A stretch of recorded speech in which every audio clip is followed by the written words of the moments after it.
आदिवासी ढोर टोकरे मल्हार महादेव कोळी जमातीच्या वतीने आज इथं अंबळनेर तहसील प्रांतासमोर बेमुदत धरणे तसेच ठिय्या आंदोलन बिराड मोर्चा घेऊन इथं बसलेले आहेत आणि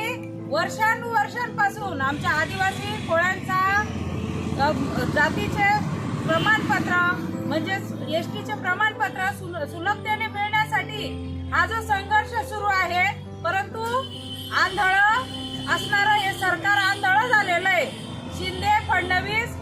अजित पवार नावाचं 3 मुख्यमंत्री उपमुख्यमंत्र्यांचं सरकार आहे, अक्षरशः आंधळ झालेलं आहे। हे आंधळ झालेलं सरकार ज्यांना फक्त